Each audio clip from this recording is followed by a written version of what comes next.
Assalamualaikum warahmatullahi wabarakatuh. Shalom dan Om Swastiastu. Perkenalkan, nama saya Alvina Koho dengan NIM A401-23046.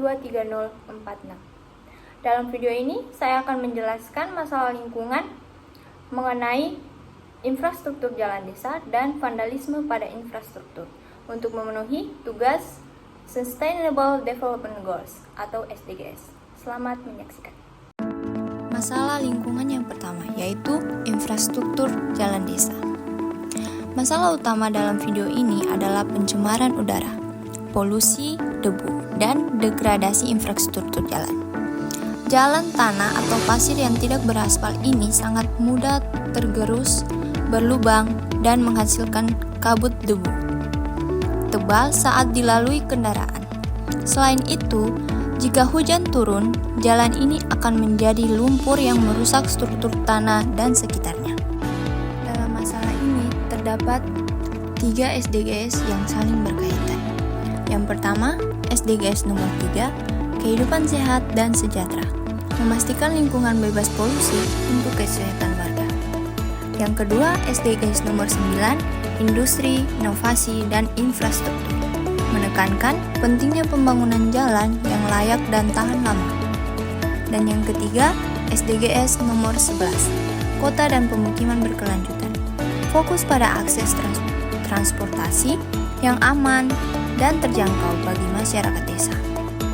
Peran pendidikan dan guru SD sebagai calon guru SD adalah sebagai agen kesadaran, mengajarkan siswa sejak dini tentang dampak lingkungan dari pembangunan yang tidak tertata. Yang kedua, pengembangan karakter, menanamkan nilai kepedulian untuk menjaga fasilitas umum agar tidak cepat rusak. Dan yang ketiga yaitu integrasi kurikulum, memasukkan isu lokal seperti kondisi jalan di sekitar sekolah ke dalam pembelajaran IPA atau IPS agar siswa belajar dari realitas sekitar. Tantangan dan solusi. Tantangannya, keterbatasan anggaran daerah dan lokasi yang jauh dari pusat kota hingga perbaikan sering terlambat. Solusinya, penggunaan dana desa secara tepat guna penerapan teknologi perkerasan jalan yang ramah lingkungan seperti soil stabilization dan gotong royong warga untuk membersihkan saluran air di pinggir jalan agar jalan tidak cepat rusak akibat genangan. Yang selanjutnya yaitu kaitan dengan kesehatan dan transportasi. Yang pertama, kesehatan.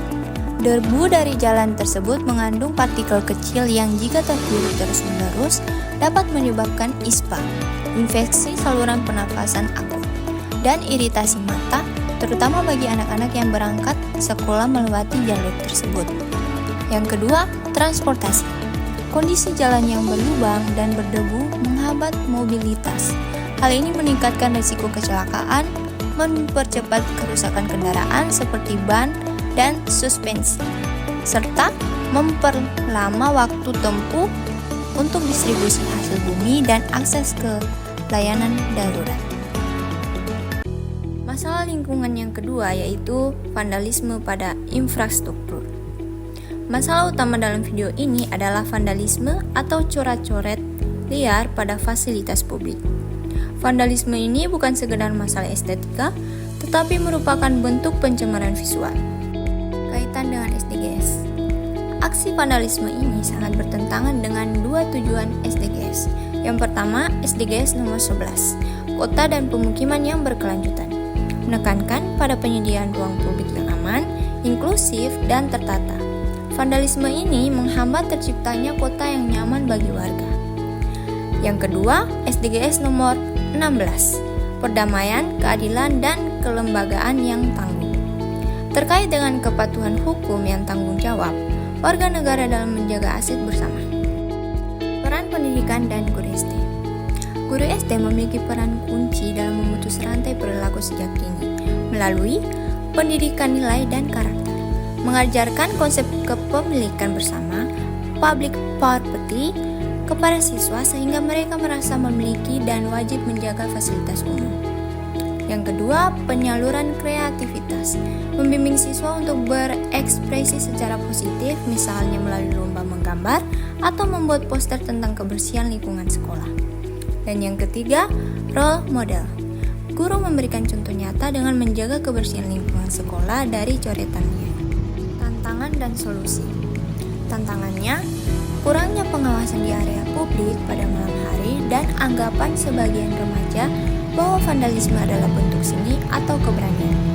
Solusinya terbagi menjadi 3, yaitu preventif, mengadakan program mural terorganisir di tempat yang disediakan pemerintah sebagai ruang ekspresi. Yang kedua, kuratif, pemasangan CCTV dan lampu penerangan